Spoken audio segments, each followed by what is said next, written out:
Começou. Boa noite, pessoal. Sou Maria Ângela Palma Ribeiro. Eu sou da coordenação do curso de Teologia já há alguns anos, mais de 10 anos, desde 2004, que eu estou no curso de Teologia. Mas eu também fui aluna do curso, como o Pavanelli, como a Kátia, como a Carmen. Nós todos estamos trabalhando no curso, mas a gente foi aluno também. Fizemos o curso de Teologia de 4 anos. Então, o nosso curso, como o Pavanelli diz, o curso de Teologia, ele tem 9 semestres. Então, a gente perpassa toda a Bíblia, e depois a gente vai para a área que a gente chama de dogmática ou sistemática, né? E aí a gente vê uma série de disciplinas para a gente compreender a teologia, que é fascinante. Estudar teologia é transformador na vida da gente. Eu acho que nós que fizemos sabemos disso, né? E o curso, a gente tem uma variedade grande de professores no nosso curso. Eu sempre procuro... eu tenho uma série de professores que eu falo que são professores da casa, né? Gente que está conosco há muitos e muitos anos. E aí a gente faz uma mescla de leigos, leigas, alguns padres. Aí o padre Geraldo está conosco já há bastante tempo, dando aula conosco. O Pavanelli está na coordenação, eu, a Kátia. A Carmen faz a coordenação de uma das unidades, né? Nossa Senhora de Lourdes, e o curso funciona porque ele é feito em mutirão, porque todo mundo ajuda. A gente depende muito das coordenadoras nas várias unidades, né? Se não tivesse as coordenadoras, a coisa não funcionaria. Então, a gente tem um grupo que está desde o início do curso, que o curso já tem 26 anos, então a gente tem um grupo que está, a Cacita, desde o início que o curso foi fundado com o Dom Fernando. A Rosinha estava e saiu esse ano que passou do curso, da coordenação, e acrescentamos gente nova. A última a entrar foi a Kátia, né, Kátia? Você foi a última que entrou no curso de teologia, né, na coordenação. Então, o curso, ele perpassa 9 semestres, é um tempo grande, e a pessoa, para fazer teologia, precisa se dedicar, porque precisa de estudar, precisa de ler bastante, precisa, né? Então, vocês que estão fazendo esse curso menor, de um ano, eu acho que dá para a gente se apaixonar pelas informações que a gente tem, e depois, se não fizer o curso, eu os convido para... O ano que vem, provavelmente, a gente tem uma turma nova, e aí vocês possam vir fazer o curso conosco, né? E a gente está sempre trazendo a novidade de ter cursos menores, de algumas aulas. A gente introduziu isso, porque eu sou coordenadora também aqui em Jundiaí, no Centro Diocesano de Formação, aqui de Jundiaí. E aqui a gente tinha essa experiência de um ano de curso, né? E aí eu trouxe essa experiência para o CTAP, e o pessoal gostou. E o bispo, inclusive, o Dom José, é muito partidário de cursos menores. Ele gosta também que a gente tenha não só o curso de 9 semestres, mas que a gente também tenha cursos menores. Então, a gente está sempre procurando trazer temas interessantes. Então, a gente está com esse do Evangelho de Lucas. Depois, em junho, a gente inicia sobre o livro do mês da Bíblia, que é Josué. E depois, no segundo semestre, a gente vai tratar do profetismo, messianismo, e o profetismo bíblico e o profetismo na atualidade. Então, são cursos que nós estamos preparando aí para vocês. Vocês estão gostando desse, eu convido para que vocês façam os outros cursos também, que a gente terá em seguida. Então, é um prazer estar aqui com vocês. Um abraço grande. Que a aula hoje seja muito boa, tá? Obrigada. Amém. Como já foi falado, hoje a gente vai ver, de um modo geral, como que Lucas vai colocar esse caminho, né? Então, hoje nós vamos falar sobre o caminho. Mas o caminho, o quê? O caminho em Lucas, né? A partir do capítulo 4 do Evangelho, a gente vê nitidamente, como eu já falei lá, de quando ele foi pregar na sinagoga de Nazaré, no capítulo 3, né? Ele acaba de fazer a pregação, né, que o Espírito Santo está sobre mim. Logo em seguida, o pessoal começa a dizer que ele é filho de José, que querem jogar ele precipício abaixo, mas aí eles falam, faça aqui os mesmos milagres que fez em Cafarnaum. Então, lendo esse texto, eu percebo nitidamente que, primeiro, Lucas fez os milagres em Cafarnaum, depois ele foi para Nazaré. Mas em Lucas ele coloca ao contrário. Por quê? Porque ele quer mostrar o caminho de Jesus até Jerusalém. E Cafarnaum, né, fica entre Jerusalém e Nazaré. Então, ele tem que primeiro contar essa passagem em Nazaré, para depois contar a passagem em Cafarnaum. Já ouvi várias pessoas dizer que Lucas colocou errado.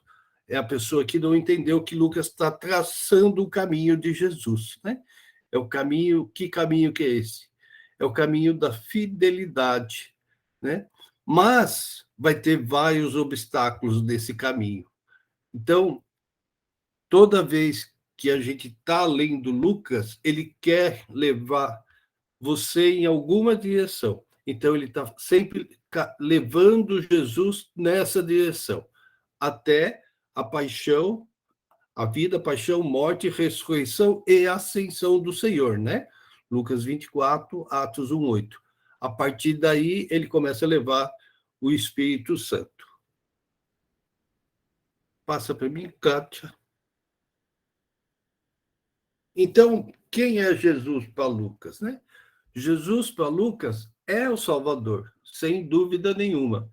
Como eu falei, ele vai relatar isso do capítulo 4 até o capítulo 24, né? Quase todo o evangelho ele vai falar isso. Mas Lucas, ele coloca Jesus não simplesmente como sendo filho de Deus. Ele coloca Jesus sendo humano. Jesus para Lucas é 100% humano, né? Então, Jesus é 100% Deus e 100% humano. E é onde a gente mais vê essa colocação é no Evangelho de Lucas. Lucas tem esse cuidado de mostrar que Jesus ele vai crescendo, né? Ele vai desenvolvendo, ele é um nenenzinho que nasce, ele vai se tornar criança, ele vai se tornar adolescente, jovem, adulto, até chegar, né, na sua missão. Então, a gente vê isso principalmente quando tem aquela passagem que vai dizer justamente isso, né? Com o passar do tempo, Jesus crescia e se desenvolvia como uma pessoa normal, né? Jesus é 100% humano. Aliás, completando, né? Hoje a gente já disse que Jesus é a 100% igual a nós, exceto no pecado. O restante, Jesus se torna, né? Ele poderia muito bem, ele não é Deus, ele poderia já chegar na época adulta, né? Todo poder não tem sobre ele.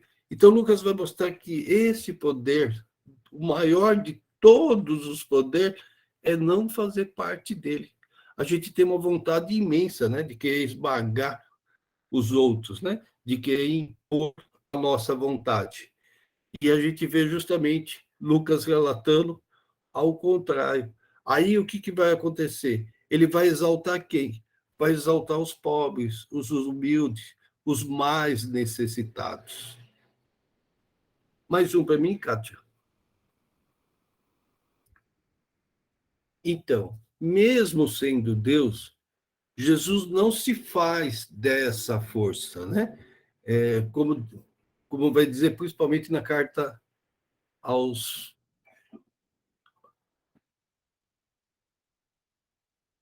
esqueci o nome, filisteus, né? Então, Filipenses 2, de 5 a 11, né? Jesus não se apegou à sua igualdade com Deus, né? Então, essa relação de Paulo e Lucas, elas permeiam em muitos lugares, né? Então, Jesus vai viver todas as estações da vida, mas quando chegar o tempo, ele vai iniciar o seu ministério. E isso se inicia quando, no Evangelho de Lucas, lá do capítulo 4, né, para ser mais preciso, no versículo 14 até o capítulo 21, vai mostrar todo esse período da vida de Jesus. E todo esse período, em Lucas, ele está mostrando o caminho. Então, Jesus parte de Nazaré e vai chegar aonde? Vai chegar lá em Jerusalém, que é o centro de tudo, sempre falando em Lucas, né? Então, Jesus vai fazer a sua missão, que é o quê? É levar o ensinamento, vai curar, vai restaurar e vai trazer a boa nova. E principalmente para quem? Para os pobres. Mais um para mim, Kátia. Lê para mim, Rose. As multidões se aglomeravam para ouvi-lo ensinar. Ele, especialmente, se utilizava de parábolas e histórias para dar imagem às suas palavras. Jesus ministrou na Galileia primeiro, depois na rota que leva a Jerusalém e concluiu nela. Então, uma coisa que a gente pode perceber sempre, né? Desde o nascimento, né? Até passando para o Ato dos Apóstolos, Lucas, ele sempre inicia em Jerusalém e termina onde? Termina em Jerusalém. Indo um pouco mais além do que está aqui, quando a gente vai ver as viagens de Paulo, elas vai partir de Jerusalém e vai chegar em Jerusalém. E Jesus, no Evangelho, também não é diferente. Então, ele fez o nascimento, Jesus teve que ir no templo, né? Maria teve que ir no templo, João Batista, né? Zacarias estava no templo quando recebeu a notícia do anjo, sempre aonde? Em Jerusalém. Ele começa e depois vai terminar, vai concluir tudo em Jerusalém. Mais um para mim.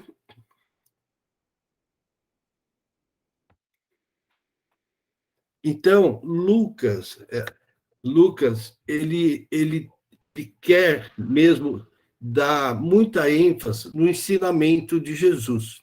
E se a gente prestar atenção no Evangelho de Lucas, no que se diz respeito à sensação, né, que dá, principalmente em relação a Jesus, né, como Jesus está em contato com o povo, é como se eu somasse os evangelhos de Mateus e Marcos, né?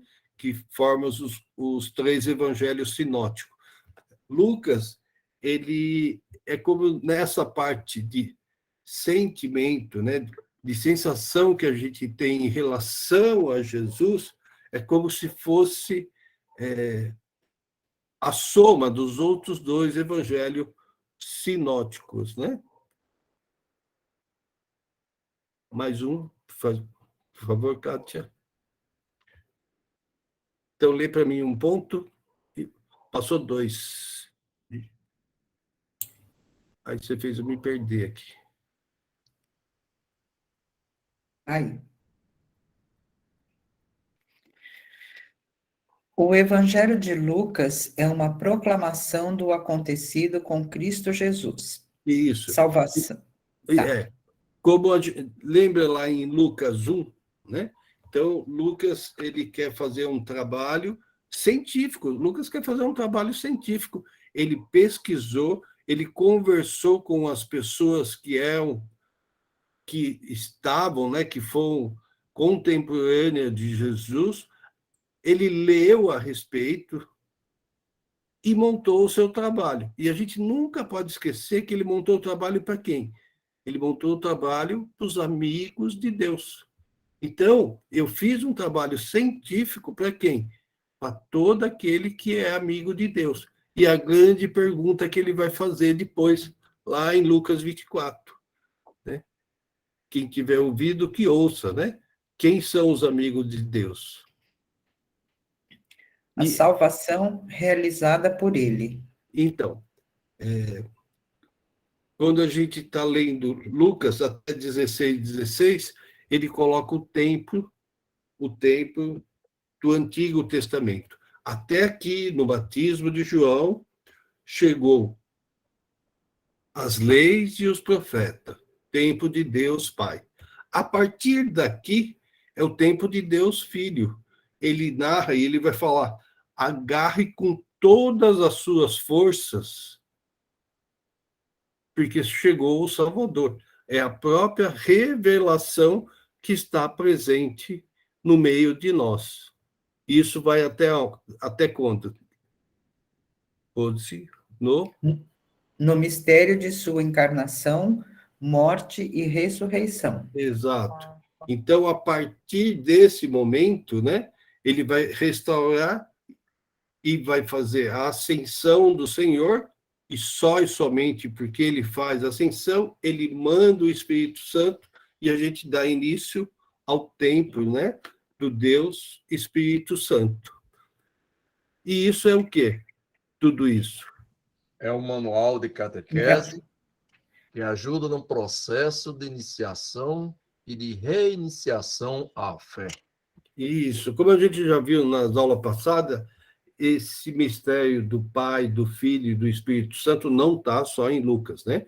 Está nos outros também. Mas ele está de forma, assim, bem prática, né? Então, ele divide a sua obra lucana nessas três partes: Deus Pai, Deus Filho e Deus Espírito Santo, tá? E com isso, ele vai criando o quê? Uma catequese de como a gente deve se comportar, né? Como que tem que ser esse processo de ou de iniciação ou de reiniciação da fé. E eu gosto sempre de falar isso, né? Que Deus não tá preocupado com o tamanho do meu pecado. Ele está, sim, preocupado com o tamanho da minha fé. O tamanho do meu pecado é a distância do caminho que eu estou de Deus. Então, isso que eu preciso melhorar, preciso corrigir para ficar no caminho da salvação. Isso é o quê?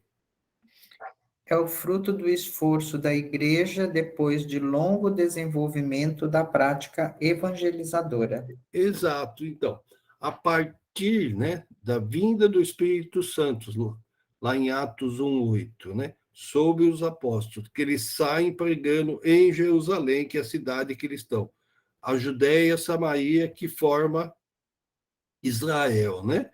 E vai até os confins da terra. Então, a partir daí é o Espírito Santo que vai agindo e vai crescendo cada vez mais, né? No primeiro ato, na primeira pregação de Pedro, foram mais de 5.000, né? Na segunda foi mais de 8.000. E assim vai crescendo, né? E até chegar em Antioquia, que é a segunda comunidade cristã, né, que é criada, e assim a igreja vai crescendo, desenvolvendo o quê? Essa prática de levar a boa nova a todos. Kátia? Pavanelli, só fortalecer que Isso, por favor. essa prática de boa nova, e que é uma tarefa dos discípulos lá, também é nossa, né? Porque a gente é batizado. Sim, exatamente. Rose? Apresenta as características de quem deseja se tornar discípulo missionário de Jesus e as exigências que lhes são feitas, tais como a opção radical por Jesus, proposta do reino, priorizada a vida plena para todos, sem discriminações ou privilégios. Então, em Lucas, uma coisa que fica bem claro é a mudança de paradigma em relação às pessoas que o evangelho quer atingir. Então, se eu quero ser amigo de Deus, eu tenho que seguir esses mesmos passos. E eu tenho que olhar para quem? Eu tenho que olhar para aqueles que são discriminados, né? Que são afastados da sociedade, né? Jesus vai cuidar lá da prostituta, do cego, do desamparado e principalmente dos pobres, está sempre preocupado com isso, né? Então é aquela pergunta, né? Se Jesus bater na sua porta, você deixa entrar? Oxe, você vai deixar entrar e não vai deixar sair mais. Aí é o que Lucas vai colocar, né? Então, quem é Jesus, né? Eu estava com fome e me deste de comer. Eu estava com sede e me deste de beber. Eu estava nu e me vestisse. Né? Eu estava preso e foste me visitar. Este é Jesus, né? Aí todo mundo, quando que a gente viu isso? Quando aconteceram essas coisas, né? Quem é Jesus para você, né? Jesus não é um ser de outro mundo. Ele coloca sempre no presente, né? Lucas, ele é o evangelho que está contando os fatos presentes, né? Porque ele olha lá no passado, pega as referências do passado, aqui no presente, para projetar qual vai ser o caminho para o futuro. Kátia, faz favor.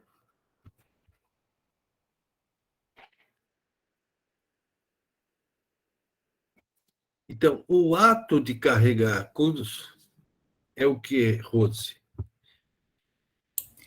A expressão do dom total de si mesmo a Deus. Significa assumir com liberdade e responsabilidade consequências da opção por Cristo.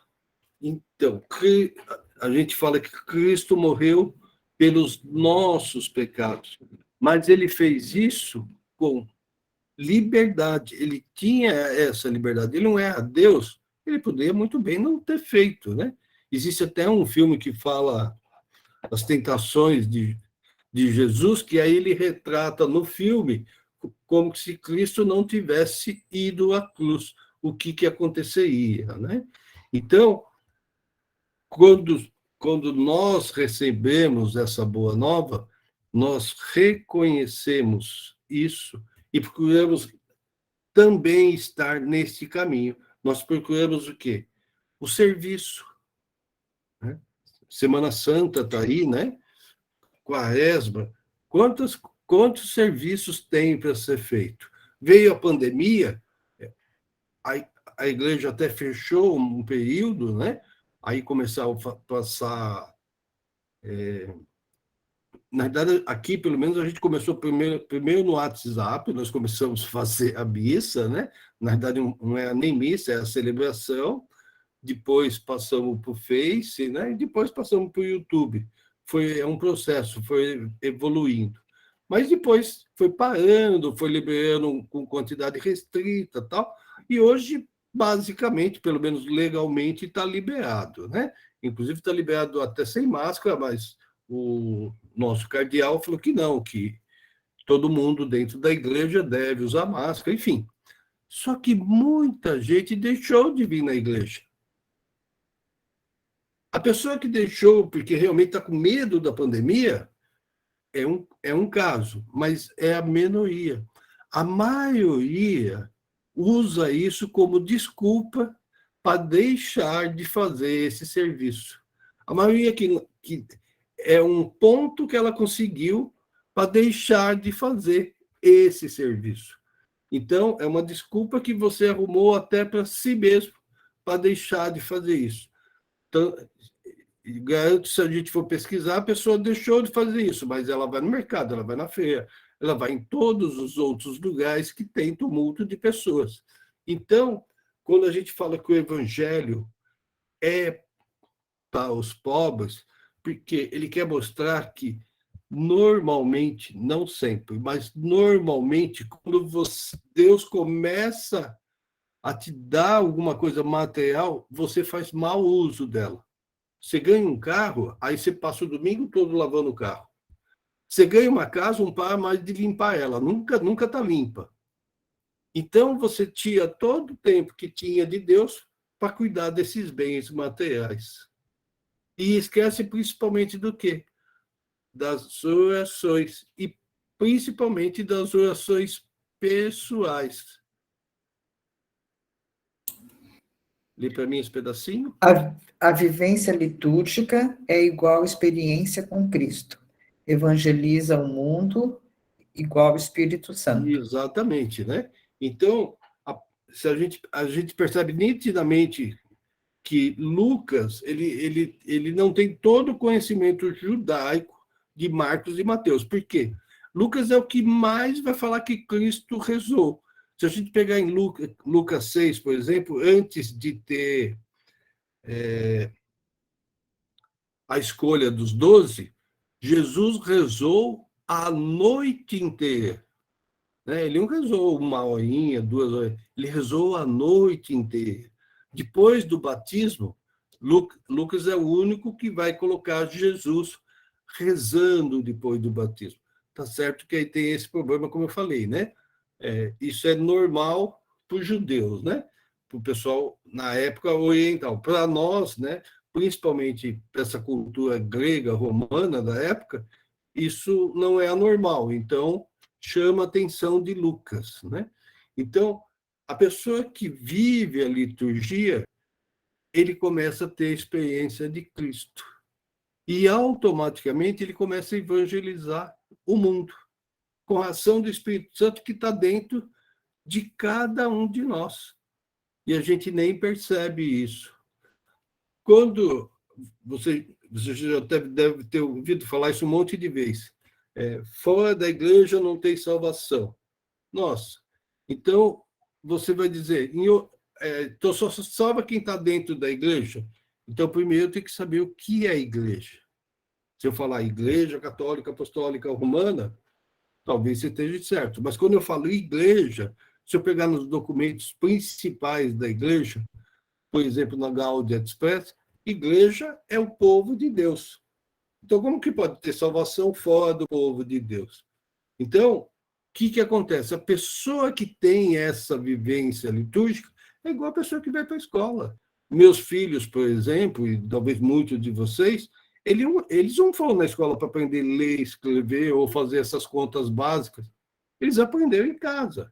Mas eles tinham que ir para a escola para ter, principalmente para se socializar com os outros, né? E para aprender muito mais outras coisas que em casa eu não conseguiria dar para eles, sem contar o tempo de dedicação que eles tinham em relação ao estudo. A igreja tem que ser a mesma coisa. Tem que ser o local onde eu vou buscar energia para evangelizar o mundo, para levar a boa nova, que é esse Espírito Santo que age dentro de nós. Passa mais um para mim, Kátia.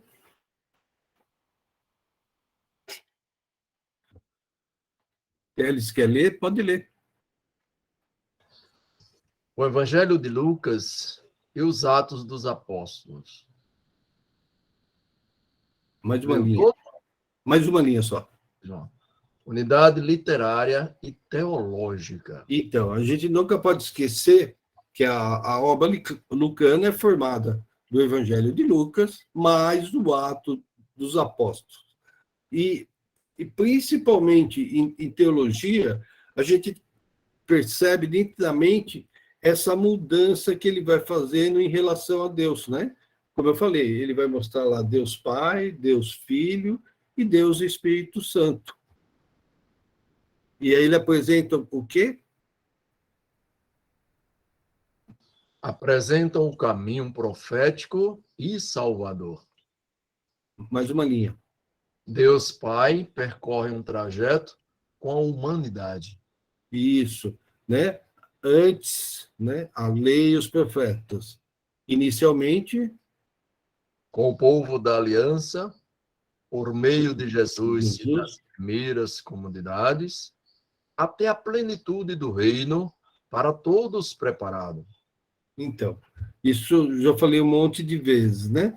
Então, essa aliança que a gente faz a partir, né? A partir de Jesus, é uma aliança de inclusão e não de exclusão, né? Uma aliança que é feita somente ao povo de Israel, né? Não, é uma aliança que é feita a todos, né?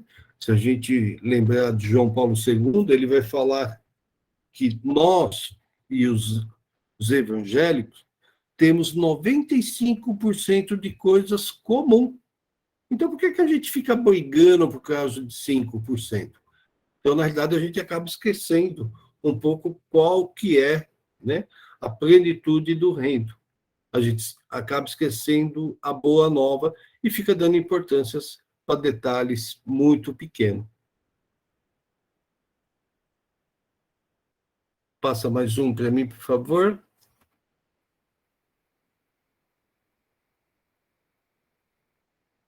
Rose. Seguir Jesus pelo caminho. Lucas nos convida ao mesmo tempo e nos desafia. Percorrer um caminho de salvação. Então, Olhar o caminho. Isso também é para nós. Lucas quer mostrar tudo isso para nós. Lucas, ele coloca as coisas individual para ser feita coletivamente. Ele vai falar da salvação da comunidade, mas tem que partir de você. Né? Principalmente, ele vai falar, né, de olhar para os mais necessitados. Então, percorrer um caminho. Percorrer um caminho de salvação, olhar o caminhar da palavra de Deus, observar Deus presente nas promessas. Então, tudo isso é mostrando o que para nós? Fala para nós. Mostrando o caminhar de Jesus como realização das promessas e o caminhar da palavra proclamada. Então, mesmo se eu tenho que ir no centro, né, no centro político, e eu sei que vou chegar lá, né, vou ser rejeitado e vou ser morto, tudo. Mesmo assim, eu vou continuar caminhando. Eu quero levar a boa nova a essas pessoas. Hoje eu estava lendo uma mensagem lá do Facebook, né, que tem um rapaz que é até amigo da minha esposa, ele colocou e tinha uma foto de uma cadeia cheia de presos, né, cheia de presos, e aí ele coloca assim que é um absurdo, aí eu entrei para ver os comentários, sem contar o comentário dele, todo mundo que ia dizer que estava certo aquele pessoal estar lá, né? Então, a pessoa errou, é lógico, tá? Agora, é a tal pergunta, né? Quem tiver pecado, que atire a primeira pedra. Agora, como que eu posso me humanizar com uma situação dessa, independente do que a pessoa fez ou deixou de fazer, né? Não cabe a mim ficar julgando essas pessoas, né? Só porque as pessoas fizeram isso, então elas merecem um castigo ou igual ou pior do que elas fizeram. Então, se eu não consigo enxergar no outro, né, o perdão, imagine dentro de mim mesmo, né? Eu não consigo, nunca vou conseguir me perdoar, porque muitas vezes a gente quer o perdão de ato que a gente cometeu, mas a gente esquece da gente mesmo nos perdoar, tá? Então, eu tenho que proclamar essa palavra de coração. Então, ela tem que servir dentro de mim. Esse tempo todo de quaresma, para que é? É para minha conversão. É para que eu me torne um pouquinho melhor. E em cada quaresma, eu me tornar uma pessoa sempre um pouquinho melhor, eu sempre vou estar mais próximo do caminho. Eu cada vez vou estar mais em rumo a Jesus de realizar o quê? As promessas, seja de Jesus e seja as promessas do meu batismo.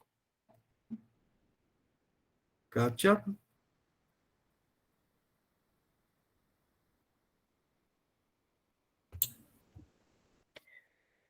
Único itinerário. O caminho da salvação realizada por Deus na história humana, que alcança os nossos tempos, nos interpela, nos dá sentido à existência e nos impele a aventurar-nos nessa travessia.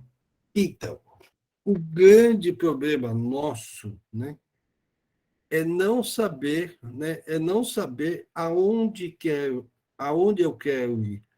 Porque as pessoas, elas vão, principalmente nós aqui das cidades grande, vamos dizer assim, principalmente nós, ficamos naquela correria do dia a dia e a gente não traça qual que é o nosso objetivo principal. Tá? Eu lembro, até quando eu falo disso, de um autor, né, ele inclusive é matemático, ele tinha o nome de Charles, mas aí ele mudou o nome, né, a partir do momento que escreveu esse livro para Gerry Caron, né?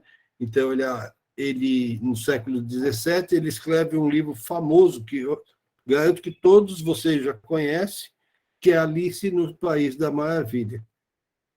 E nesse livro tem vários atos desse, mas um ato que fala sobre o caminho que eu acho hiper interessante é quando a atriz principal do livro, né, que é a Alice, ela encontra com um gato. Então, na conversa que ela está tendo com o gato, ela chega para o gato e pergunta para ele assim, qual o caminho devo seguir, né? Aí o gato responde, depende. Para onde você quer ir? Aí ela diz, eu não sei. Então o gato responde, então não importa. Se você não sabe para onde você quer ir, qualquer caminho serve. Então, isso tem que fazer parte da nossa vida, né? Não é igual o Zeca Pagodinho lá, né? Deixa a vida me levar, né? Então, você deixa, vai fazendo essas coisas por rotina, por obrigações, e você não sabe aonde você quer ir. Você não sabe qual o caminho que você deve seguir. Então, fica difícil você chegar em algum lugar se eu não sei quais são os caminhos que eu quero percorrer e, principalmente, aonde eu quero chegar. Como eu falei na aula passada, lá, se vocês lembram da corredora, ela correu parte da corrida, parte ela andou de metrô e ganhou a corrida, lembra? A Rose Rouet. E o que acontece? Ela foi para a glória, né? Venceu a maratona de Boston, tudo. E uma semana depois, ela continuava na primeira página, mas aí como tendo trapaceado no caminho. Então, o importante na maratona não é chegar em primeiro lugar, é chegar em primeiro lugar fazendo todo o caminho. Tá? É a mesma coisa do alpinista que sobe aquela montanha gigantesca, coloca uma bandeirinha lá em cima e volta para casa. Né? O importante não é a bandeirinha, senão ele pegava um helicóptero, ia lá, colocava a bandeirinha e voltava para casa.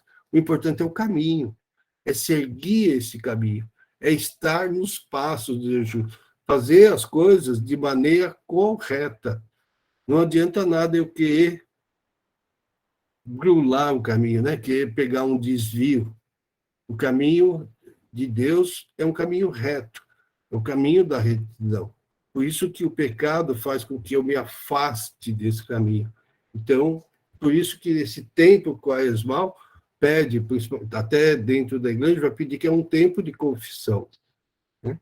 Aliás, ele pede para que a gente sempre confesse nesse tempo, nesse período que antecede a Páscoa. Justamente para isso, para a gente celebrar, né? Celebrar a Páscoa com mais retidão. Passa mais um para mim, por favor. Kátia. Continua, Teles. O tema do caminho, na obra de Lucas, qualifica a vida e a comunidade cristã. O uso do verbo ir, passar, caminhar, que aparece 51 vezes no Evangelho e 37 nos Atos, confirma essa perspectiva. Então, na obra lucana, ele vai falar justamente desse caminho, 88 vezes ele vai usar esse verbo. Por quê? Ele quer mostrar a importância que é esse caminho, é seguir os passos de Jesus, né? João vai falar até mais do que isso, que o próprio Jesus é o caminho. Mas Lucas sempre vai coloca aí, como eu falei, 88 vezes que eu devo seguir o caminho do Senhor. Por quê? Principalmente porque o Espírito Santo age dentro de você. Essa semana eu estava conversando com o menino da feia, lá que é São Paulino, tudo, e ele estava me contando que ele foi assistir o jogo do São Paulo e ele foi lá do camarote, que um outro amigo deu para ele. E antes disso, tinha falado com outra pessoa que foi assistir um jogo do Palmeiras e tinha também ganhado um ingresso para assistir um jogo do camarote, mas no caso lá do Palmeiras. E eu também ganhei, na semana retrasada, jogos para assistir, no caso, o jogo do Corinthians. Porque existe dentro do coração de cada um de nós uma vontade de querer ajudar os outros. Mas, muitas vezes, a gente fecha o nosso coração. Então, atos desse tipo vai mostrando que, na realidade, muito mais gente tenta fazer o bem do que as pessoas que fazem o mal. Só que o bem não tem, assim, divulgação, né? Não tem propaganda. O mal não. Tem um ato mal, ele se sobressai a 1000 atos bons. Então, toda vez que acontece sei lá, qualquer desastre ou qualquer tragédia, passa em tudo que é canal 10, 50 vezes.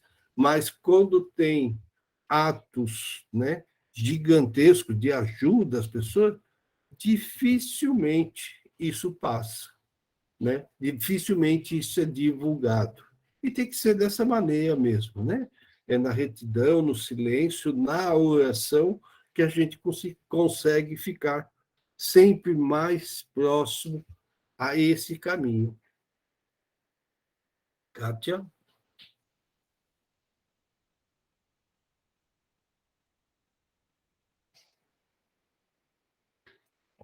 Pode ser, Rose. O caminho de Jesus oferece riscos, não se amolda ao projeto de alguém que pretende viver um cristianismo light ou sonha com sucesso ou prestígio. Eu acho que não preciso nem explicar isso, né? Então, a pessoa casa na igreja, por quê? Porque é uma tradição, né? Dificilmente a gente vê um casal de jovens que casam sabendo do sacramento, porque são pessoas que realmente convivem na igreja.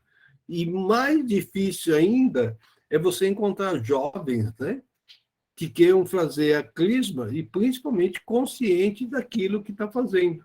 A catequese, pelo menos aqui em São Paulo, é hiper difícil, né? O pai traz, deixa na porta da igreja, vai embora, só volta para buscar. De preferência antes da missa, para não gastar muito tempo.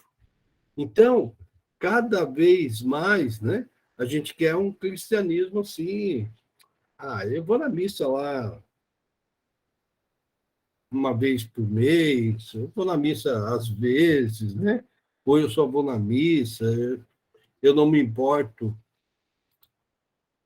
eu tenho muita coisa para ficar fazendo, ao invés de ir na missa, né? Então, isso aí não me traz nenhum prestígio, né? Pelo contrário, né? Então, por que eu vou? Então, o caminho de Jesus vai oferecer o quê? Né? Ele incomoda essas atitudes, né? Então, a pessoa batalha muito tempo ali com Deus. Quando a pessoa consegue as coisas materiais, ela põe Deus de lado e vai cuidar dessas coisas materiais. E muitas vezes não consegue, dá um pontapé em tudo e larga tudo.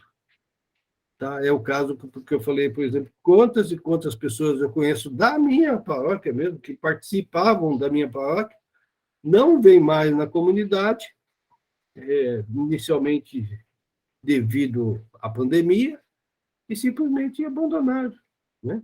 Mais do que pedidos, telefonemas, né? Cartinhas e tudo mais, mas a pessoa arrumou uma desculpa para ela mesma, não é para outra pessoa, é para si mesmo. Kátia?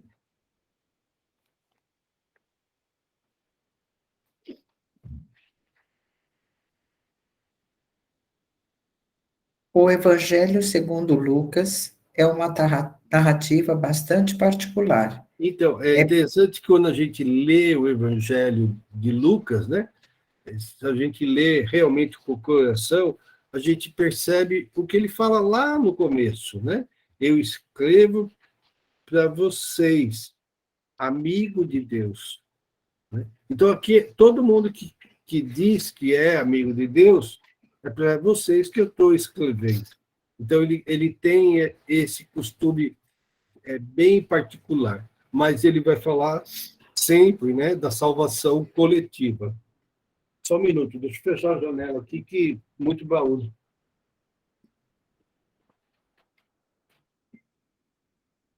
A maior chuva aqui. Então, o Evangelho de Lucas é o quê? É uma parte... É uma parte de uma obra maior. Isso. A obra maior é a obra lucana, que é composta, como eu já expliquei, né? É uma obra só, né? Que é composto do Evangelho, mais o ato dos apóstolos, né? Seriam 2 volumes, seria uma obra em 2 volumes. Ele é o terceiro. É o terceiro evangelho dos 3 sinóticos. Isso, então eu tenho, se eu for na ordem da Bíblia, eu tenho Mateus, Marcos e Lucas, né? Mas se eu for pegar a ordem cronológica, né? Eu tenho Marcos, Mateus e Lucas. Então, ele é o terceiro evangelho entre os sinóticos, mas entre tudo ele é o terceiro, né? Porque João seria o quarto. Se aproxima dos relatos de Marcos e Mateus. Sim, como eu mostrei, a gente viu na segunda aula, quando a gente fala dos sinóticos, o que acontece? Todos os 3 têm relatos que são correspondentes.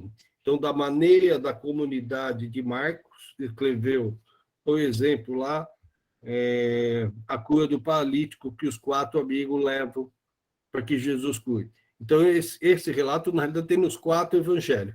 Então, cada um narra de uma maneira particular. Inclusive, se eu prestar atenção, em João, eu percebo que João está do lado de Jesus, né? Nesse evangelho, porque ele não sabe que é 4 pessoas, não sabe que subiu no telhado. Se eu leio em Mateus, eu percebo que ele está bem longe, né? Então, ele viu os 4 amigos chegando, sabe que ele subiu no telhado, mas aí não sabe exatamente aonde que ele entrou lá. E é isso eu percebo também, que Marcos está no meio do caminho e Lucas está um pouquinho para trás, isso fazendo um desenho da leitura desse mesmo texto nos 4 evangelhos, né? Mas ele tem uma proposta assim mais particular. Qual que é? Tem a sua particularidade literária, exegética e teológica. Isso, a parte literária eu mostrei bem, o Padre Geraldo falou bem na segunda aula e eu falei na terceira aula também, que é justamente ele tem lá um começo, meio, um fim. Ele tem um propósito da maneira que ele está escrevendo. Então, ele usa principalmente o quiasmo, né? Como eu já falei, é uma figura de linguagem que ele coloca a ideia principal e depois vai colocando as ideias subsequentes, mais em ordem. Então, se eu ler Lucas 24, e se eu ler Atos 1, 8 e 9, a gente vê que é o mesmo texto, e assim sucessivamente. Então, se eu pegar o começo do Evangelho de Lucas e o final do Evangelho do Atos dos Apóstolos, eu vou ver que o Espírito Santo permeia em todos os lugares. Então, assim sucessivamente, ele vai fazendo essa forma literária. Exegética, porque a gente percebe em N narrativas, né, o conhecimento que ele tinha, de Moisés, Abraão, em Atos 7, por exemplo, na morte de Estevão, você vê que Lucas, né, ele vai colocar sempre na boca de Estevão, ele vai colocar os principais, né, Abraão, Moisés e José, e vai fazer essas comparações, colocando Jesus no centro, como os 3 pecados cometidos principalmente com a vida de Jesus. E isso, logicamente, vai trazer a parte teológica, que ele vai mostrar, né, que Jesus é Deus que veio ao mundo, né? Então, ninguém conhece o Pai, senão aquele que o Pai enviou. E ele vai mostrar isso até no Atos dos Apóstolos, com a vinda do Espírito Santo, que é o advogado que vem ao teu favor. Então, isso em Lucas 24, 53 e Atos 1, 9. Então, essa semelhança que vai ter em relação aos dois livros, aos dois volumes. Passa mais um para mim, por favor, Kátia. Então, essa moldura literária do Evangelho de Lucas, né, é muito interessante, mas é o que eu já tinha falado inicialmente, né? Tudo começa em Jerusalém, no templo, né? Então, Zacarias, né, recebe o anúncio, né, do seu filho João Batista, onde? No templo. Então, o evangelho começa no templo, né? E termina onde? Tudo termina em Jerusalém para Lucas, né? Então, Jerusalém é o início e o final de todas as histórias, né? Seja coletiva ou seja individual. As viagens de Paulo, eu já falei, né? Elas começam e terminam sempre em Jerusalém. Lê o finalzinho para mim, o item B. Termina em Jerusalém. Isso. Após as últimas instruções do ressuscitado e da sua elevação, os discípulos se dirigem ao templo para orar e dar graças. Isso. E aí a gente depois, se a gente continuar lendo, terminar, né, o 24, passar para o Atos do Apóstolo, o Pentecostes vai vir aonde? Dos discípulos aonde? Em Jerusalém. Coisa que eu não leio em Marcos e Mateus. Por quê? Lucas quer, né? Ele coloca essa parte geográfica para ele é interessantíssima. Então, o centro é Jerusalém. É o começo e o fim de tudo. Mais um para mim, Kátia? Isso. 12 pode ser? O livro de Atos dos Apóstolos. Começa em Jerusalém. Sempre, né? Sempre é assim. Jesus ressuscitado aparece aos seus discípulos por 40 dias, falando do reino de Deus. Atos Isso. 1, 3, 8. Isso, aí ele vai sempre conversar com Jesus. Quando chega em Atos 8, eles estão reunidos, Jesus vai dar força através do Espírito para eles, que eles vão sair de Jerusalém, né, para levar a boa nova a partir de Jerusalém, passando por Israel, né, que é Samaria, a Judéia, até os confins da terra, que no caso lá do Evangelho é Roma. Mas se eu pensar no dia de hoje, talvez seja aqui, né? Mais ou menos, nós estamos quase do lado oposto, né? De Jerusalém. Termina em Roma, capital do império, compreendida como a extremidade da terra, conforme Isso. Atos 1, 8 e Atos 28, 31. Isso, Atos 28, 31 é o final, onde termina, né? E se você quiser estudar um pouco mais, presta atenção na sua Bíblia lá depois, que Atos 28, 29 não existe. Existe um livro, mas em forma de poesia, que vai falar que esse versículo é para ser escrito por quem? Pelos amigos de Deus. Esse versículo 29. Então, depois, se tiver curiosidade, dá uma olhadinha na Bíblia, você vai perceber que não tem esse versículo. Algumas até colocam uma nota no rodapé que aquilo foi acrescentado, mas a maior parte das Bíblias, ela não coloca, não existe. Ele vai colocar lá embaixo, na nota de rodapé, que ela que não existe esse versículo, tá? Tem uma ou duas Bíblias que ela coloca, mas aí ela chama a nota de rodapé, que foi acrescentado justamente por isso. É lógico, é uma poesia, mas é muito interessante e faz sentido ao todo da sua obra. Kátia? Isso é importante. Lê para mim só a parte preta, Rose. Insistência de Lucas sobre o... Hoje é o dia da salvação. Hoje nasceu para nós um Salvador. Hoje se cumpriu a escritura que acabastes de ouvir. Hoje a salvação entrou nesta casa. Hoje estarás comigo no paraíso. Isso. A salvação para Lucas é hoje, não é amanhã, né? Então ele vai citar isso várias vezes, né? Ele vai falar, nasceu para vós hoje um Salvador. Quem é? É o Cristo Senhor.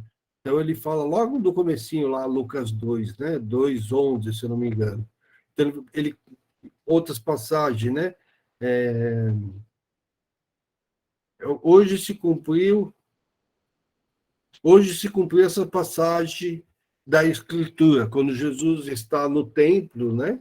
Ele faz a leitura de Isaías, que o Espírito do Senhor repousa sobre mim. Então, ele fala que hoje se cumpriu essa passagem de Isaías, né? Quando ele entra na casa de Zaqueu, ele diz, a salvação entrou nessa casa. E mesmo na cruz, né? Mesmo da cruz do lado lá, o pessoal diz, né? O bom ladrão. Então ele diz, né? Que em verdade, eu te digo que hoje mesmo está no paraíso comigo. Então Lucas convida nós para essa conversão, para estar neste caminho hoje. É hoje, não é amanhã. A salvação tem que chegar para você hoje. Esteja preparado hoje, né? Quando o mestre chegar, esteja pronto, esteja preparado. Seja a hora que ele chegar. Aí, Segundo Lucas, a salvação oferecida por Jesus é permanente, é presente.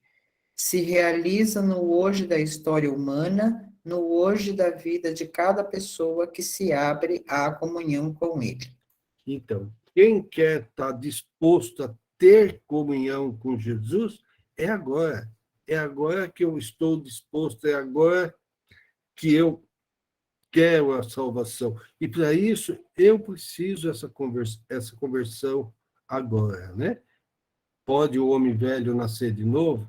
É essa conversão que ele está falando. E aqui eu até tenho uma historinha, eu conto essa historinha muito lá em Atos dos Apóstolos, né? Mas talvez alguns conheçam.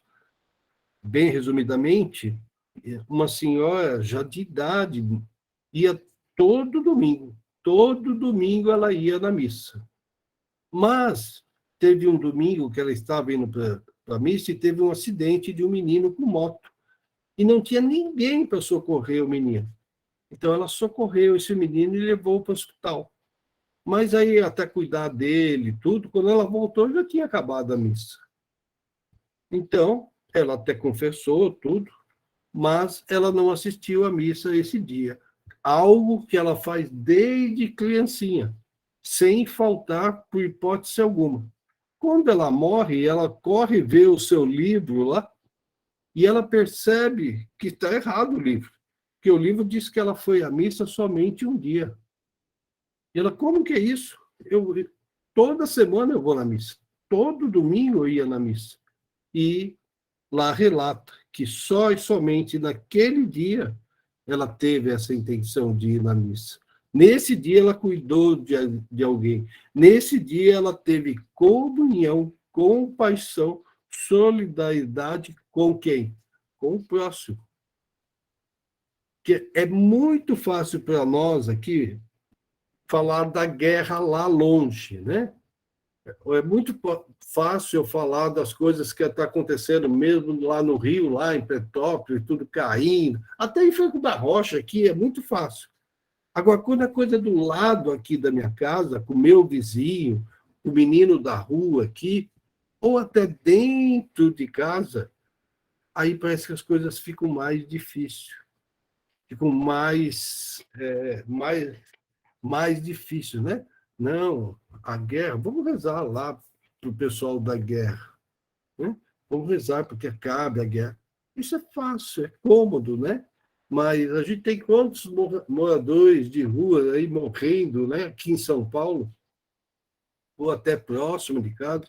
Se é que eu não tenho na minha rua mesmo ali, alguém que está precisando de alguma coisa, e não digo só de coisas materiais, não.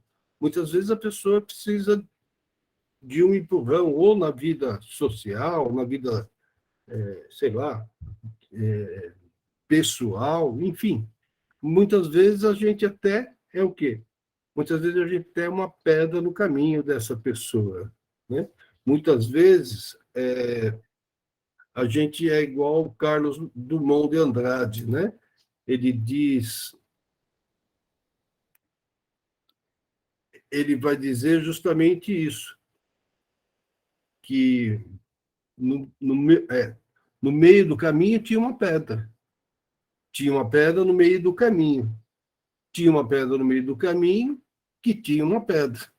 Então, nunca me esqueci desse acontecimento. Na vida e na minha fadiga, nunca esqueci no meio do caminho que tinha uma pedra. Porque tinha essa pedra no meio do caminho e no meio do caminho tinha essa pedra. Então, a gente tem esse grande escritor brasileiro, né? Ele tem até o corpo inteiro lá na praia de Copacabana, né? E essa mensagem é justamente isso. A gente olha para a pedra que está no meio do caminho e a gente tem uma dificuldade imensa, imensa de ultrapassá-la. E a gente, muitas vezes, a gente deixa essa pedra para outro dia, para outro dia, para outro dia, para outro dia, e nunca remove essa pedra. Lá no final, vou querer mostrar um videozinho para vocês, que vai justamente mostrar o contrário de quem quer mudar essa pedra do caminho, mas quer mudar hoje. Kátia?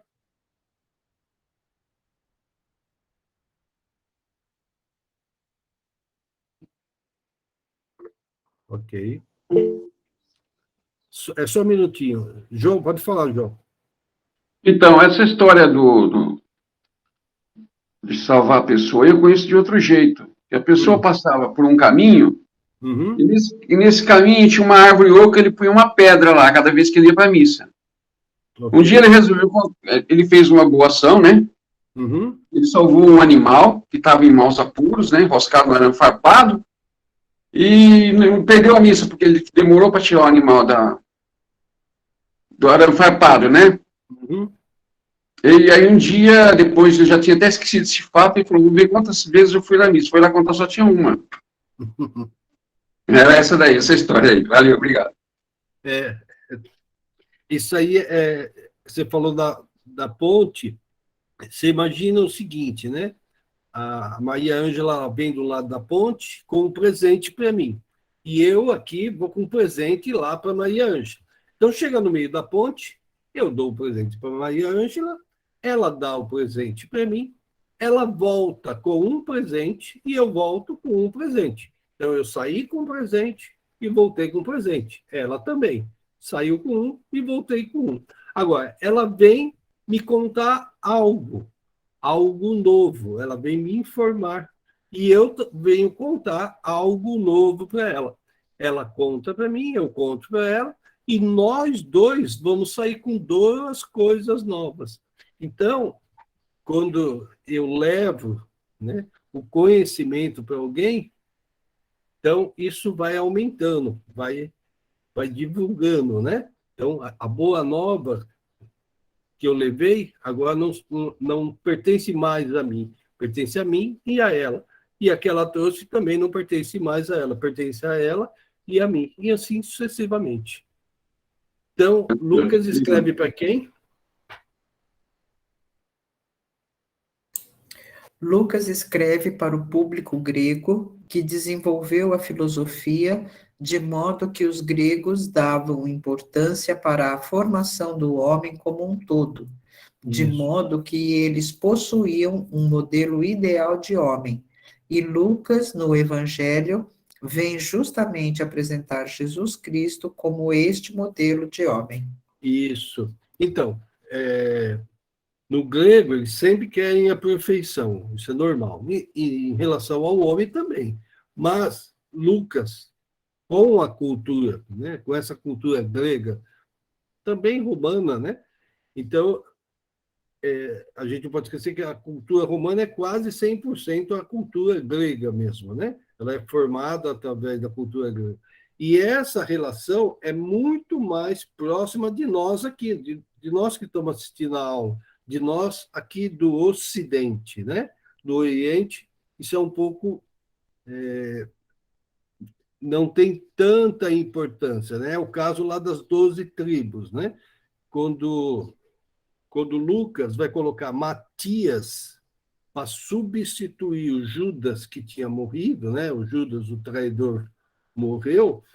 Ele quer o quê? Ele quer deixar 12, né? Tem que ser 12. Coisa que os outros evangelistas, ninguém se importa com isso. Mas ele se importa porque ele tem uma mentalidade igual à nossa, né? A gente pensa assim, de exatidão, mais matemática, né? E já eles já não pensam tanto desse jeito. Quando a gente fala das 12 filhos de Jacó, que formam as 12 tribos, na verdade não são 12 filhos de Jacó, são 10 filhos de Jacó que vão ter terras, né? Levi não tem terra, José não tem terra. Aí como que resolve esse problema? Coloca os 2 netos de José. Então, Manassés e Efraim não são filhos de Jacó, são netos de Jacó. E lá no finalzinho do Gênesis, né, quase a última parte, né, já do Gênesis, Jacó vai colocar os 2 no colo, né, coloca os 2 na coxa e vai dar a bênção para que eles sejam, cada um seja um das tribos que vão ser formadas. Tá? Então, para eles, isso não tem problema nenhum. Isso tem um pouco de problema na nossa cabeça, né? Que a gente tem essa contagem numérica, então quer essa precisão. E Lucas é mais próximo de nós do que deles. E essa descrição da filosofia que quer o homem perfeito, tá?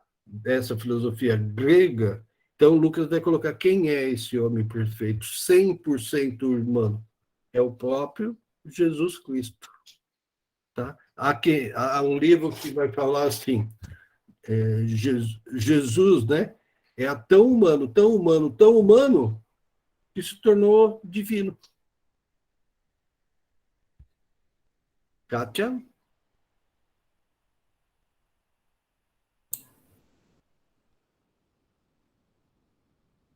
Pode ser a Rose mesmo. A humanidade de Jesus é apresentado quando aproxima das pessoas, demonstra interesse e preocupação com o desamparado, Exato. com o rejeitado, com aquele que não tem condições de se defender. Isso. Evangelizar os pobres e anunciar a libertação oferecida pelo reino de Deus era missão crucial para Jesus Cristo. E aqui eu preciso até sair da aula, vocês até me desculpem que eu preciso falar uma coisa sobre isso, né? Quando o padre Geraldo veio para a minha comunidade agora, né? Porque, na verdade, ele foi só pároco, né? Nosso, que uma época a gente ficou sem padre, então ele ficou como governante do norte por uns 3 meses, né? Mas quando ele voltou dessa última vez, antes dele chegar, né? Antes dele... já estava divulgado que ia ser, mas ele ia vir no domingo, com a missa oficial, com o bispo, tudo, no domingo, no outro domingo. E ele ficou sabendo que não ia ter missa naquele domingo, nem às 8 horas, nem às 10 horas, nem às 19 horas. Ia ser celebração os 3 horários. Então, como ele não tinha missa à noite, na São João Roberto, ele resolveu vir fazer a missa aqui de surpresa antes de estar como padre realmente, né? Pelo menos na divulgação do bispo, né? Então, ele chegou na igreja, até eu que ia fazer a celebração, eu estava sentado do lado da minha esposa, tinha pouca gente, a missa 19 horas, sei lá, tem umas 40 pessoas, nem isso, não sei. Então, ele chegou, tinha uma pessoa que ia tocar, o Ronaldo, ele já conhecia, né? Então, ele chegou, ele entrou pela porta lateral, já cumprimentou o Ronaldo, a Neide, que é uma outra pessoa que ele conhece, estava lá na porta, ele já cumprimentou a Neide de lá mesmo, e ele saiu de lá do altar, né, próximo do altar, né, e veio cumprimentando todas as pessoas que estavam na igreja, todas, mas parava, dava a mão, perguntava o nome, ia com todas as pessoas, né, comigo, todo mundo que estava. Ele chegou na porta de entrada, né, porque ele estava andando da frente para trás. Quando ele chegou na porta da entrada, eu falei para minha esposa: vamos embora. Maior missa do que essa vai ser difícil. Sabe? Que está próximo da pessoa, se aproximar da pessoa. Você vê todas as pessoas ali ficar hiper felizes, né, do padre ir cumprimentar elas e estar ali presente com ela. É a mesma coisa que acontece com esse padre, Júlio Lancelotti, né, lá com os moradores de rua. Imagine o respeito que esses moradores de rua têm para com o padre, né? Está ali uma pessoa ali próximo dela, sabendo o que acontece, lutando por elas. E Cristo não seria diferente, seria muito maior do que esses 2 casos que eu contei para vocês, né? Então, Lucas ressalta bem isso, né? Que veio evangelizar e anunciar a liberdade para todos os cativos, principalmente para os mais necessitados, seja eles pobres, as viúvas, todos os necessitados. É trazer o reino de Deus a todos. Pode falar, Ângela. É Maria Ângela, desculpa.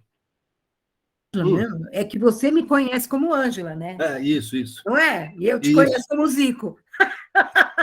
Exato. Mas agora eu já aprendi a te chamar de Pavané. Eu só queria dizer o seguinte: quando você diz essa questão da proximidade, isso está tão evidente a importância disso, e o quanto muitas vezes nós, na igreja, a gente está se distanciando das pessoas, esquecendo que o maior evangelho é essa questão da proximidade, que até as diretrizes da Igreja do Brasil colocam o quanto é importante a gente ter pequenas comunidades, grupos de pessoas, grupos pequenos, para que as pessoas se conheçam. Às vezes a gente vai a uma missa e a gente nem conhece a pessoa que está do lado. Exatamente. Está junto com ela, reza com ela, celebra com ela, e nem sabe quem é. Às vezes nem fala bom dia para essa pessoa. Né? Quando o certo seria todo mundo se conhecer, viver em comunidade, viver em coletividade, em comunhão. Então, eu acho assim, quando uma diretriz da Igreja do Brasil pontua que a gente precisa estar próximo das pessoas e formar como pequenas comunidades, porque a gente está se distanciando, é porque isso está muito gritante e que é urgente. Já passou até um tempo, né? De não fazer isso. Exatamente. Quando tem a novena que o pessoal faz em casa, que são poucas pessoas, né? O negócio ele tem aquele ânimo que tem dentro das pessoas. Eu tive a oportunidade de fazer a novena via Meet, tinha umas 60 pessoas, mas é um negócio meio frio, né? Não tem assim um contato, não tem essa aproximação, né? Tecnicamente é até melhor, né? Porque tinha muito mais material e muito mais pessoas para colaborar tecnicamente, mas efetivamente não. A gente não tinha esse contato. Pode falar, cadeias, né? Candeias. Candeias. Na verdade, a fala dela me fez lembrar que mais drástico que isso, mais complexo que isso, é as próprias casas que viraram hotel. Cada um está no seu canto, cada um está no seu quarto e ninguém nem senta mais à mesa para o café, para o almoço, para o jantar. Uhum. Não existe mais reunião familiar. Não reunião familiar, aquela coisa burocrática, sei lá, mas encontros, pessoas conversando, pessoas dialogando, pessoas querendo saber como foi teu dia, o que aconteceu, se está bem, se não está. Não existe nem esse diálogo. Imagine com estranhos. Aí é que ficamos mais estranhos ainda. Exatamente. Ninguém tem mais tempo. Exatamente. Na verdade, nós perdemos uma experiência eclesial que era muito importante nos anos 80 e 90, que eram as comunidades eclesiais de base. Eram os pequenos grupos que se reuniam em torno da palavra de Deus para celebrar e para refletir sobre a palavra, mas que também as pessoas tinham amizade umas com as outras. E que a palavra de Deus era iluminador para a realidade dela do dia a dia.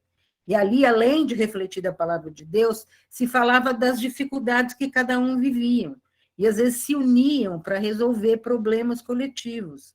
Então, é uma pena que a gente perdeu isso. Você ainda tem SEBs na Igreja do Brasil, mas é uma realidade muito menor hoje do que foi na época de 80, por exemplo. Uhum. Ou seja, se aplicava a palavra de Deus no dia a dia.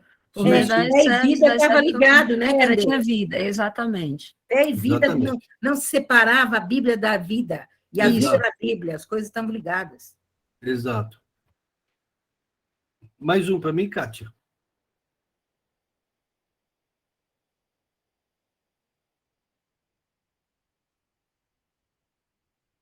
Isso. Alguém quer ler? A visão de Lucas acerca de Jesus Cristo como Filho do Homem, destacando o lado humano de Cristo, nos ajuda a compreender a relação entre o reino de Deus e o cuidado dos pobres. A gente já falou isso um monte de vezes, né? Como que eu posso ser humano com meu irmão ali passando fome?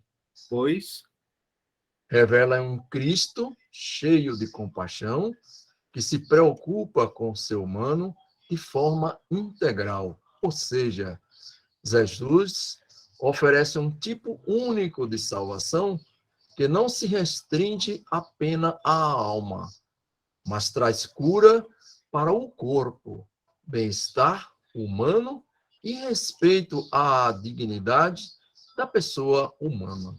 Ele está lendo isso aí e eu estou pensando aqui na primeira carta de João, né? É exatamente isso. Pensavas que a salvação vem pelo conhecimento único e exclusivo. Só o fato de eu saber, de eu ser teólogo, está feito... Não. Na realidade, a salvação está ligada nessas coisas humanas mesmo, no cuidado com o próximo, né? Não só na preocupação, mas nesse ir, né? É o que o Papa pede infinitamente, né? A igreja em saída, vai lá na rua ver quem precisa realmente, né? Não é só o culto propriamente. Não há dentro da igreja um ato maior do que a missa. Dentro, fora da igreja, sim, né? É cuidar dos pobres, né? Estar do lado. E quando eu falo pobre, eu estou falando igual o Lucas, é todo aquele que necessita realmente de algo. E aqui, deixa eu ver, dá tempo ainda. Eu vou contar uma coisinha que talvez muitos de vocês saibam, mas quem não sabe, procura fazer um dia para saber o que eu vou dizer. Quando alguém necessita de alguma coisa, e eu não estou falando só de coisa material, mas pode ser coisa material mesmo, né? Por exemplo, a gente fazia muito no dia 24 à noite, levar comida para os moradores de rua. Nunca, pode passar a vida inteira. O que eu ganhei fazendo isso, não dá nem para dizer quanto maior é do que aquela pessoa que recebeu aquilo. Porque a satisfação que dá dentro da pessoa, né? Uma alegria incontrolável de você poder está deixando o Espírito Santo agir em ajudar essa pessoa, principalmente se essa pessoa realmente precisa disso, tá? E isso vale em conselhos, vale em ajuda, de estar do lado da pessoa, de estender a mão, tudo isso.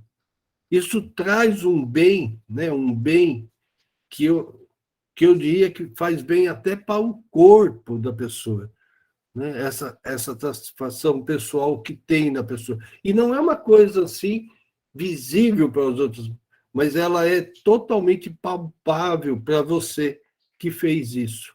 Então, toda vez que você faz um ato, né, de generosidade, de bem, né, para uma pessoa, você hoje, agora, nesse momento, você tem uma melhora gigantesca dentro de você. Kátia, mais um? Estamos acabando já, tá?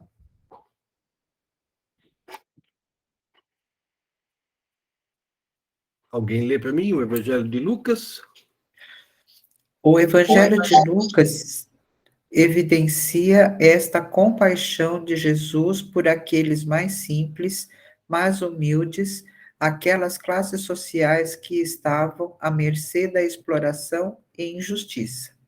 E Isso. podemos notar isto quando Jesus faz o seguinte discurso: Então, pode falar. Pode ler. Bem-aventurados são vocês, os pobres, porque o reino de Deus é de vocês.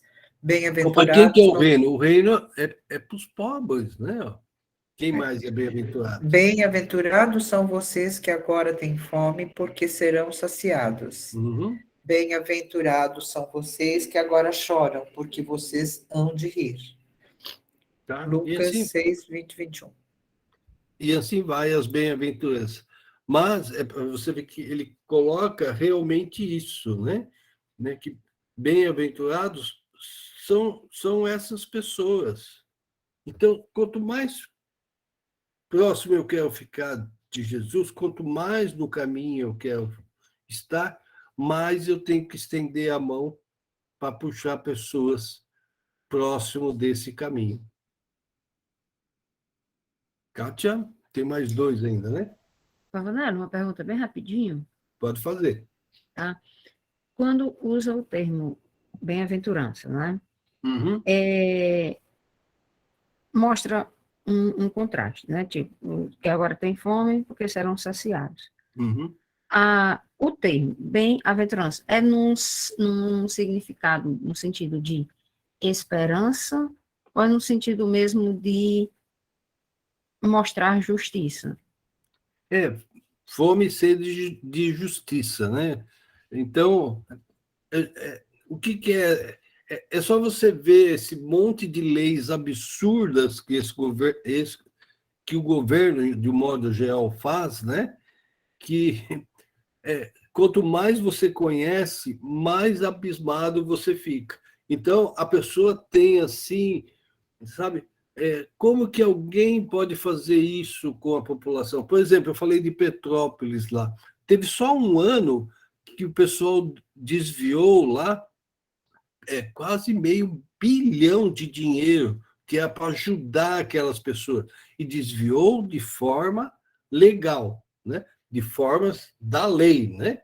Então, a pessoa, quando sabe esse tipo de coisa, ela clama por justiça. E se ela que sofre isso, então, ou se ela percebe ali os pobres que estão sofrendo isso, ela fica de boca aberta. Eu não gosto de falar sobre pandemia porque eu estou falando desse governo, mas, por exemplo, o caso das vacinas, né? Então, ficou mais do que provado que iam vender a vacina para o país, mas por alguns problemas políticos e econômicos, a gente deixou de comprar essa vacina. Quantas pessoas que pagaram com a própria vida? Mas para não falar disso, lá em Manaus, né? Faltou oxigênio, né? Como que é isso? Aí depois vai mostrar que já tinha pedido e ninguém fez nada.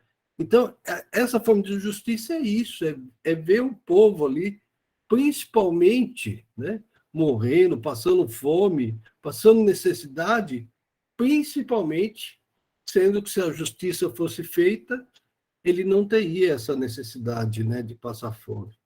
Não teria tanta pessoa passando necessidade.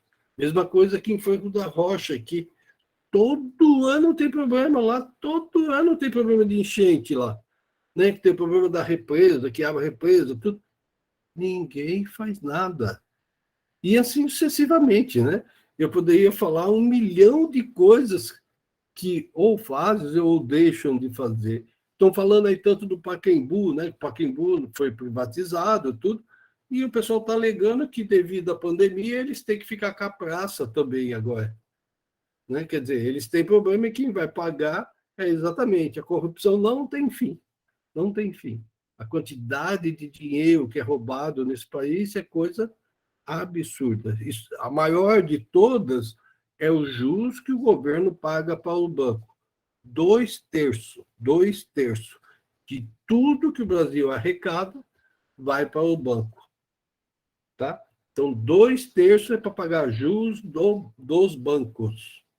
Tá? 2/3, estou falando aí mais ou menos de 2,3 trilhões de reais, né? Então, é essa dívida que o Brasil paga todo ano. Aí vai mexer com os aposentados, né? Fazem leis absurdas, que hoje eu ando na minha rua aqui, deve ter pelo menos uns 15 aposentados que sustenta ele, a filha, o genro, o neto, tudo com aquele dinheiro da aposentadoria. Só que daqui a uns tempos não vai ter mais.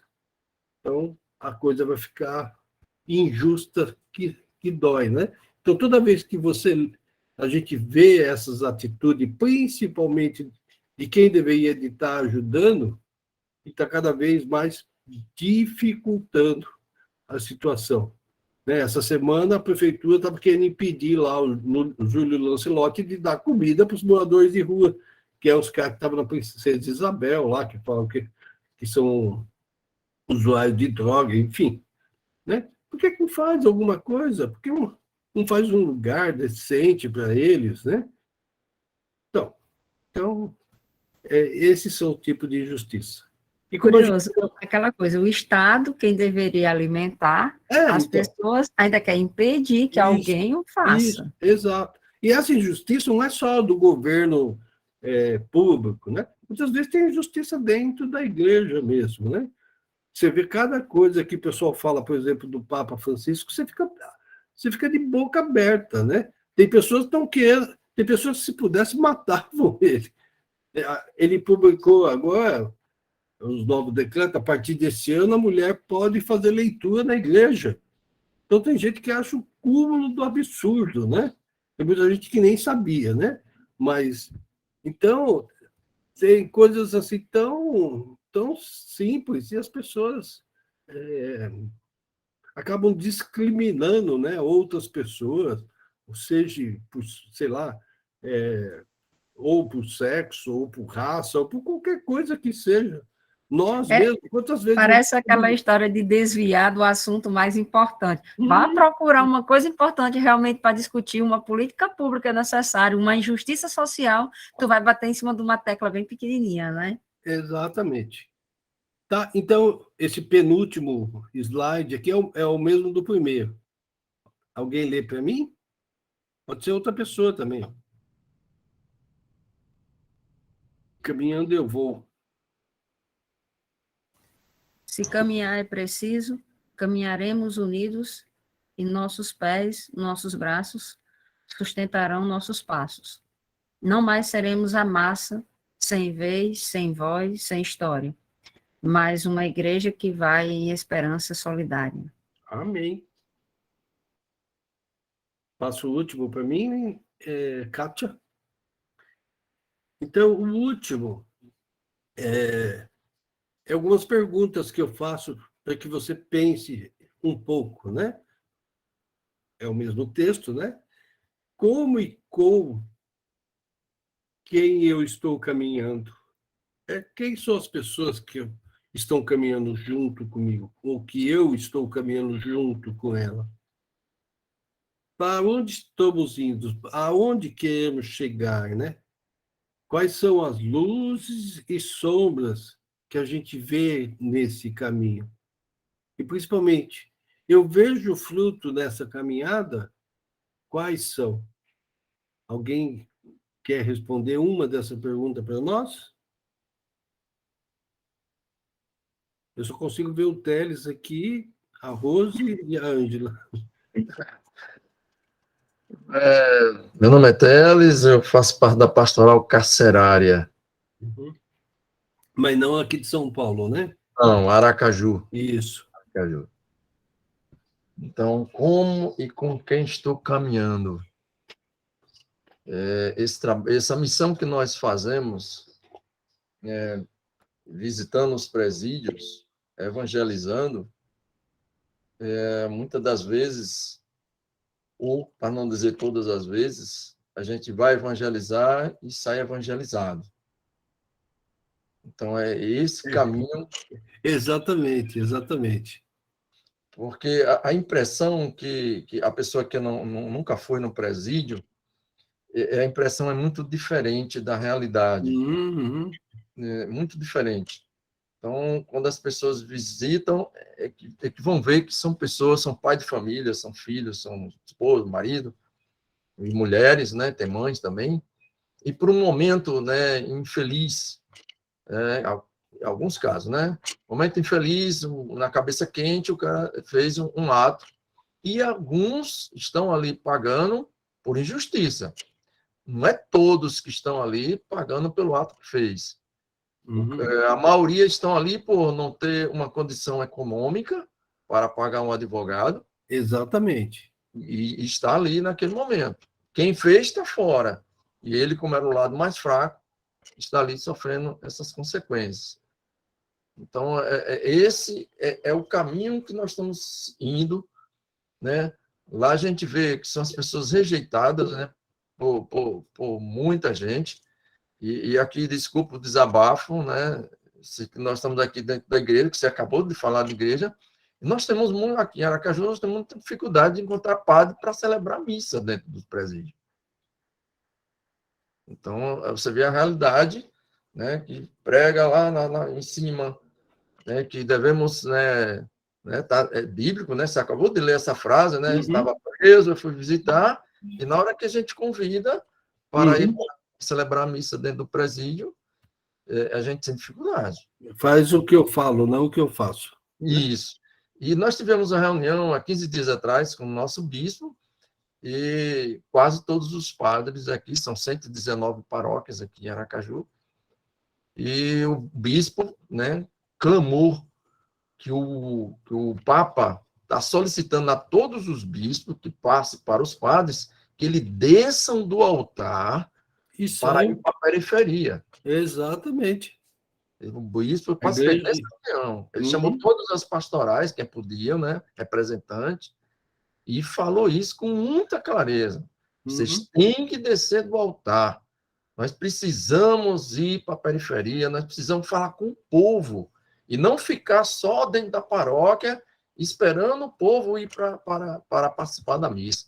Ok. Foi muito, e ele disse, esse é o Papa que está cobrando da gente, não despedindo, cobrando da gente. Papa Francisco. É isso mesmo. Hernandes, quer falar alguma coisa também? Opa, quero falar assim, eu faço parte da Fraternidade Missionária Emaús, uma associação religiosa, e nossa caminhada mesmo é com os pobres, né?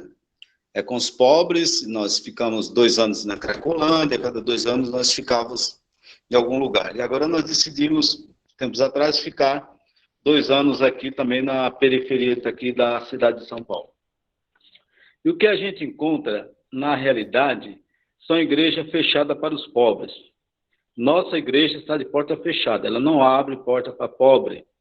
E o que a igreja está fazendo, infelizmente, é colocando grade nas portas das igrejas para que os pobres, né, os pobres não durmam na Mateus da igreja. Eu conheço vários, nós tínhamos casos que nós tínhamos aqui, pessoas que têm problema mental, que não têm onde dormir, então ele acha que tem segurança na casa de Deus. E a casa de Deus, que é a casa do Pai, fecha as portas para os filhos de Deus. E coloca grade ainda. E eu lembro que quando começou a pandemia, eu sugeri, falei com o nosso padre, que está lá em Alagoas, que a gente ia fazer uma alimentação diária todos os dias, até que a pandemia acabasse e tal. E a gente encontrou grande resistência pela igreja. A igreja não aceitava. Mas a gente fez assim mesmo, né? Passou por cima das ordens, fizemos, e fomos muito criticados, falaram que a gente não era igreja, que a gente estava se comportando como seitas, porque a gente estava passando por cima das ordens dos padres, né? Que os padres, pelo amor de Deus, tem hora que eu fico até com... Não tem nem como falar de padre. Aí eu falo com o padre Júlio Lancelotti, o padre Júlio sempre ajudando a gente aqui, trabalhando conosco, orientando a gente continua nossa missão. Aqui nas periferias, infelizmente, os padres só servem para celebrar a missa e é uma hipocrisia do tamanho do mundo, que falam uma coisa que eles não vivem. Fala de campanha da fraternidade, viu, cuidou, não sei o quê, tudo conversa fiada. Chega na missa, fala um monte de besteira dos pobres. Passa na rua, chuta os pobres. Se o pobre chega na porta da igreja, coloca para correr. E aí o irmão falando sobre isso aí, o pessoal muitas vezes não está indo para a igreja, porque a igreja está dando um falso testemunho. A igreja, infelizmente. Eu falo aqui no grupo porque somos católicos. Eu estou falando da minha casa, dos meus filhos, minha família. Sim. Né? Mas, infelizmente, a igreja católica, ela está fechada. Cada dia mais se fecha mais para os pobres, cada dia mais, a hipocrisia do tamanho do mundo, é um evangelho muito falsificado, um evangelho muito hipócrita, que não chega a lugar nenhum e as pessoas vão embora. Por quê? Eu só não já fui embora porque eu sou católico. Não tinha ido embora. Infelizmente, né? É as pedras no caminho, né? A minha inspiração é Padre Júlio Lancelotti. Trabalhei muito tempo com ele, convivi muito tempo com ele na Pastoral Povo de Rua. Até hoje faço parte também. Nós estamos ligados à Pastoral Povo de Rua, mas, infelizmente, olha, quando aquela caneca quebrar, vai ser difícil fazer outra caneca daquela. Porque, infelizmente, essa caneca que tem hoje não funciona. É triste. É meu desabafo, viu? Às vezes eu tenho vontade de desabafar, mas como eu não tenho a quem, eu procuro um dia para... É bonito e tem tudo a ver com tudo que foi falado hoje, né? Então, a gente tem essa dificuldade muitas vezes no caminho e a gente não sabe ultrapassar essa pedra. Mas a gente tem que ir aprendendo. A igreja não está fora disso aí. Como eu falei, tem um monte de pessoas de dentro da igreja que querem o fim desse Papa, né? Então, um Papa que está fazendo um pouquinho mais a favor dos pobres está tendo uma rejeição por parte da igreja. Mas a grande maioria, né, ainda apoia tanto o evangelho quanto essas atitudes que a gente vê do Papa, né? Então, é a mesma coisa quando, eu nunca esqueço, quando ele veio para o Brasil, quando ele voltou, a repórter, né, que é indagar ela, parecia os fariseus falando com Jesus, né? Olha, essa mulher foi pega em adultério. A gente fala para o Papa, olha, tem um monte de pecador aqui, gay, LGBT e um monte de coisa. Então, ficava pensando que o Papa ia falar de um lado ou de outro. Ele falou igualzinho Jesus, igualzinho. Igualzinho. Se alguém condena ou absolve eles, é Deus, não sou eu. E eu que ele está falando é o Papa que está falando. Não sou eu que vou ficar condenando ele. Eu não condeno ninguém. Mas, Pavanelli,